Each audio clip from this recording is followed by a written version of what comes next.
Hello, hello, hello, hello, hello, hello, hello mga kananay. Ngayon ngang araw ay samahan nyo naman ako na magluto ng isa pa ring sikat na dish sa bansang Korea. Maliban nga sa sanggupsal ay meron pa ring isa talagang famous na famous o madalas nating makikita kapag nanonood tayo ng mga K-drama o talagang fan na fan tayo ng Korea. At ito ang gamjatang. Sabi ko nga sa inyo, kapag namimiss ko ang bansang Korea, ang ginagawa ko ay nagluluto ako ng mga favorite kong pagkain na talagang na-experience kong kainin doon. Kung napapansin nyo po dito sa bahay, di ba, madalas ako nagpo-post na nagsasamgyupsal kami at nung nakaraan ay nagluto ako ng daktoritang and this time, gamjatang naman. Medyo matagal nga lang po ang proseso ng pagluluto na to kasi kailangan mo talaga siyang pakuluan ng mahabang oras para lumabas ang flavor at sarap ng ating karneng buto-buto. At ito, umpisahan na po natin. Sa una, kung nakita nyo kanina, ay hinugasan kong mabuti yung karne natin. Bale, buto-buto ng baboy to. Sa parte ng buto-buto naman ay gagamitin natin yung bandang leeg dahil iyon ang malaman. At nakita nyo po kanina ay naglagay tayo ng isang kutsara ng kape. Yung paglalagay ng kape ay pantanggal lang natin sa mga lansa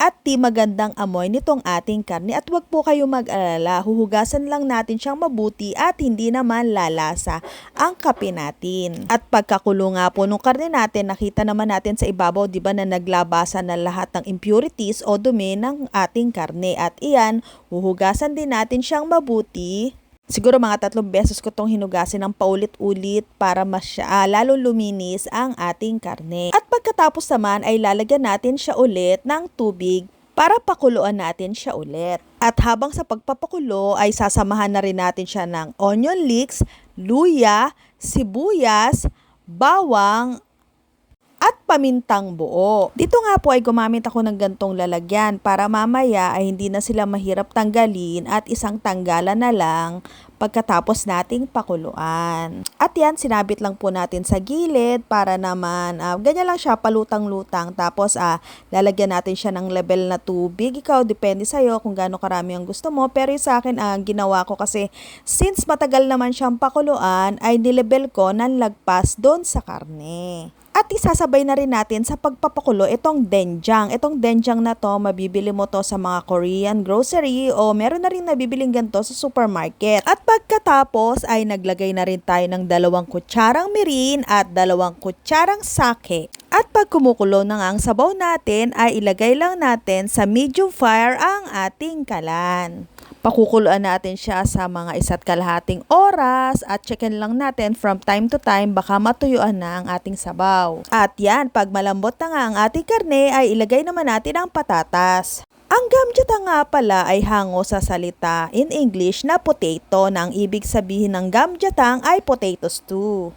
At isabay na rin natin sa pagpapakulo itong ating mga pechay bagyo. Dito sa pechay bagyo, pakuluan lang natin siya ng mga 2 to 3 minutes. At pagkatapos ay hanguin. At kapag medyo lantalata na nga ng ganyan ng ating pechay bagyo ay hanguin na natin at palamigin. Samantala habang nakasalang sa isang kalan itong ating pinapakuluan ay magbubusa naman tayo nitong wild perilla seeds. Ito nga pala perilla seeds na to ay nanggaling pa ng Korea dahil pinabili ko doon sa kamag-anak ko na galing sa Korea dahil dito naman kasi ay meron namang mabibili niyan. Kaso kailangan maramihan. Doon kasi pwede mo siyang per grams lang. Nakabili ako dati niyan sa Sing Sing Mart doon sa May Angeles kaso mahal ang pagkakabili ko kaya sabi ko sa kanya total uwi naman siya ay uwian niya na lang ako nitong wild perilla seeds. At yan, habang binubusa mo nga ay amoy mo na yung aroma ng seeds na to. Tsaka yung texture niya parang yung pumuputok-putok sa sa daliri mo pag hinawakan mo, ayan ganyan.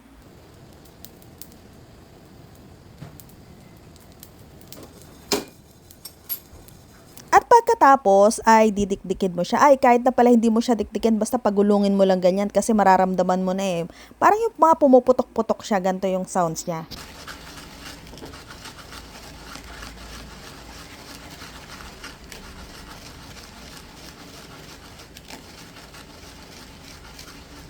At habang ginagawa ko nga to, parang natutuwa ako kasi parang naglalaro ka lang ganyan, no?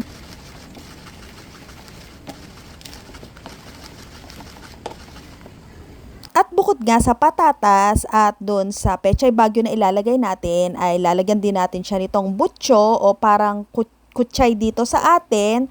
Tapos itong enoki mushroom, sesame leaves, king mushroom at onion leeks. Ito mga to nabili ko nung nagpunta kami sa Singsing sa Angeles. At para naman sa added flavor o pampalasa dito sa ating gamjatang ay mag-mix tayo ng dinikdik nating perilla seeds, bawang, gochugaru o pepper flakes, denjang, yung pinagpakuluan ng ating sabaw, at itong patis. Haluin lang natin sila hanggang mag-combine na yung mga lasa at ipapahid natin dito siya sa ating pinakuluan na pechay bagyo. Ayan, ganyan lang mga mami, pahid-pahid lang natin siya sa bawat dahon ng ating pechay bagyo para kumagat doon ang kanyang lasa. And fast forward mga mami, bilang presentation, ito nilagay na natin siya sa ating kalan, tapos dito sa ating soup bowl, sa ilalim niya nandun na yung mga buto-buto natin, tapos pati yung kanyang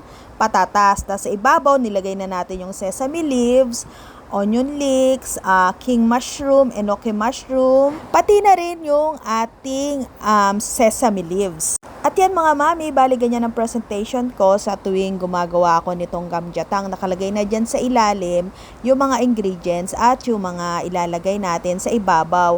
Kanina nga pala, nagtira lang ako ng perilla seeds na dinikdik at iyon yung binudbud ko sa ibabaw nitong ating sabaw.